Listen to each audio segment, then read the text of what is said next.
আসসালামু আলাইকুম। আলহামদুলিল্লাহ চলে আসলাম সেই দাদির বাসায়। ছোট্ট ওখানে একটা টিনের ছাবরা আছে। ওনার বাজার নেই, ওনার চাউল নেই, ওনার যা যা লাগবে আর কি এইগুলো আমরা এখানে নিয়ে আসলাম। আর এগুলো নিয়ে যাই, চলেন আসেন দেখি দাদি আছে নাকি।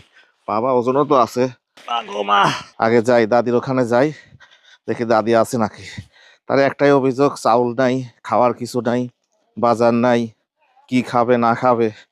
তো এই এই টিনের ঘরের মধ্যেই মূলত উনি থাকে। ও দাদি, দাদি কই আসো নাকি?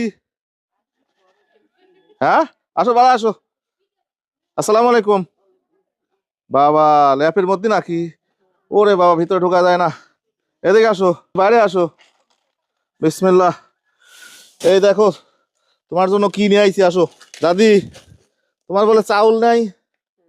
হ্যাঁ, চাউল আছে? এই যে চাউলের বস্তা ধরো, দেখো। আর এখানে আছে, ধরো এটা।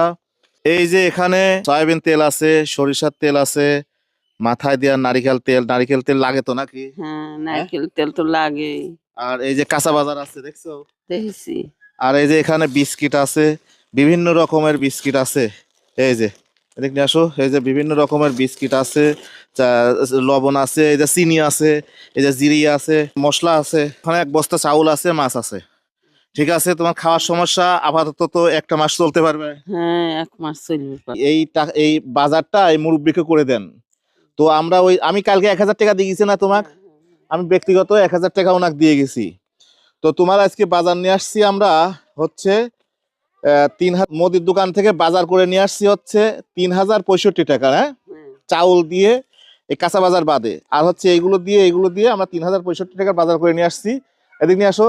আর এই যে কাঁচা বাজার, এই যে কাঁচা বাজার, এই যে 3,065 টাকার হচ্ছে মুদির দোকানের বাজার। কাঁচা বাজার 300 টাকা, আর মাছ নিয়ে আসছি হচ্ছে 320 টাকার। এই মোট 3,685 টাকার এই যে তোমার বাজার। হ্যাঁ, আর এই যে 2,000 টাকা এই আপুর জন্য দোয়া করবে, উনি আমেরিকা থাকে। উনি আমাদের মাধ্যম হয়ে আরো আমরা ঘর করতেছি, শুধু উনি না, আরো কয়েক বোন আছে, কয়েকটা ভাই আছে, সবাই মিলে আমরা ওখানে একটা ঘর করতেছি। টাকা দেওয়ার সময় কিছু টাকা ছিল, উনি বললো যে কোনো একটা বৃদ্ধ মানুষকে দিয়ে দিবেন। যদি কেউ যদি তোমাকে একটা কল টল দিতে চায়, কেউ যদি আমাকে জানায়, আমি সেটা দিয়ে যাবো ইনশাল্লাহ। ঠিক আছে, তারপর জন্য দোয়া করবেন একটু। আল্লাহর কাছে দোয়া করি, আল্লাহ যদি তার ভালো রাখে, আল্লাহ যদি তার কামাই রুজি বরকত দেয়, আরো যদি মানুষের বেশি বেশি দিবে পারে। ভাই, যাই হোক, আপুর যে আমানতটা 5,645 টাকার আমানত, বাকি আমানতটা আমরা এখানে দিয়ে গেলাম।